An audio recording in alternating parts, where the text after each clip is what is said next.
2022 में आरएलडी प्रमुख जयंत चौधरी ने समाजवादी पार्टी के साथ मिलकर चुनाव लड़ा था विधानसभा का, और 33 सीटें समाजवादी पार्टी के जरिए आरएलडी को सौंपी गई थी। पश्चिमी यूपी की इन सीटों पर लगभग जयंत चौधरी की पार्टी ने अधिकतम सीटों पर जीत दर्ज भी की थी। लेकिन आज जयंत चौधरी भारतीय जनता पार्टी का हिस्सा है। लोकसभा का चुनाव जयंत चौधरी ने बीजेपी के साथ मिलकर लड़ा। समाजवादी पार्टी ने पूरी कोशिश की कि हम 7 सीटें लोकसभा की जयंत चौधरी को दे सकते हैं, लेकिन जयंत चौधरी, जो किसानों की पार्टी कही जाती है आरएलडी, जिसे कहा जाता है कि सिर्फ किसानों के आधार पर जयंत चौधरी ना सिर्फ उत्तर प्रदेश बल्कि हरियाणा में भी कमाल कर सकते हैं, लेकिन जयंत चौधरी सिर्फ और सिर्फ उत्तर प्रदेश की राजनीति तक सीमित रहे। इसके बाद जयंत चौधरी को 7 सीटें तो देने का ऑफर अखिलेश यादव द्वारा किया तो गया, लेकिन बीजेपी के साथ मिलकर 2 सीटों पर संतुष्ट जयंत चौधरी हो गए। लेकिन 2027 के विधानसभा चुनाव से पहले माना जा रहा है कि जयंत चौधरी एक बार फिर से समाजवादी पार्टी का दामन थाम सकते हैं। एक बार फिर से जयंत चौधरी भारतीय जनता पार्टी के खिलाफ जा सकते हैं।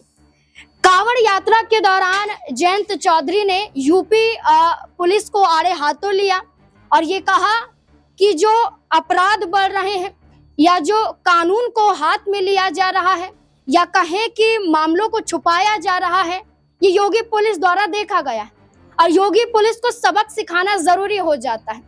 नेम प्लेट के नाम पर किसी धर्म की पहचान करना और फिर विवाद बढ़ाना, ये सब उत्तर प्रदेश में नहीं चलेगा। सीधे तौर पर योगी आदित्यनाथ को चैलेंज किया गया था, चेतावनी दी गई थी। अब यही जयंत चौधरी राजस्थान के चुनाव से पहले भी यही बात कहते हुए नजर आए कि हम तीसरा फ्रंट बनाएंगे, हम तीसरा मोर्चा बनाएंगे। जरूरत नहीं है कि हर राज्यों में बीजेपी के साथ मिलकर गठबंधन में चला जाए।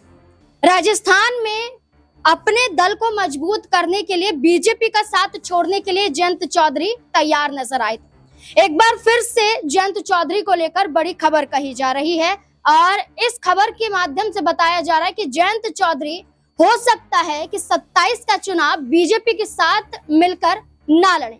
क्या देखा जा रहा है, देखिए, जयंत चौधरी को लेकर एबीपी न्यूज की हेडलाइन है जिसमें लिखा हुआ है कि यूपी विधानसभा चुनाव 2027 में टूट जाएगा एनडीए आरएलडी का गठबंधन, जयंत चौधरी के बयान से चढ़ा सियासी पारा। दरअसल जयंत चौधरी मथुरा पहुंचे थे।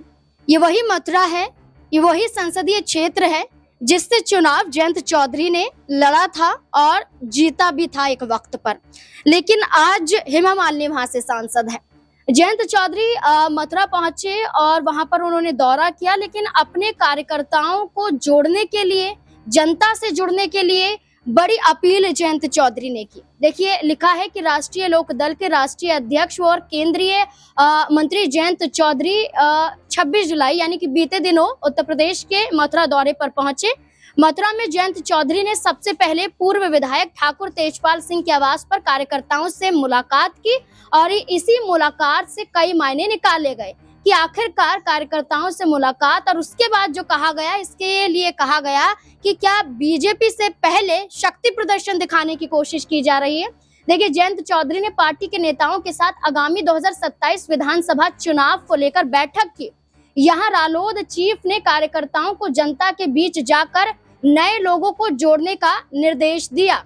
यहाँ कहा गया कि नए सिरे से लोगों को जोड़ा जाए और फिर से जयंत चौधरी ने दावा किया कि जितने लोग हमारे साथ जुड़ेंगे, जितने लोग हमारे साथ रहेंगे, उतना बेहतर हमारे लिए यहाँ पर नजर आ सकता है। जैसा कि मैंने कहा कि समाजवादी पार्टी के साथ मिलकर चुनाव लड़ा, 33 सीटें दी गई और इसमें 8 सीटें जयंत चौधरी की पार्टी ने जीती भी थी। अब देखना होगा कि इस बयान के साथ साथ क्या एक बार फिर से गठबंधन तोड़कर समाजवादी पार्टी से गठबंधन करने के लिए जयंत चौधरी तैयार होंगे। क्या उनके बयान इसी और संकेत करते हुए नजर आते हैं? क्या लगता है आपको? अपनी राय कमेंट बॉक्स में जरूर दें। धन्यवाद।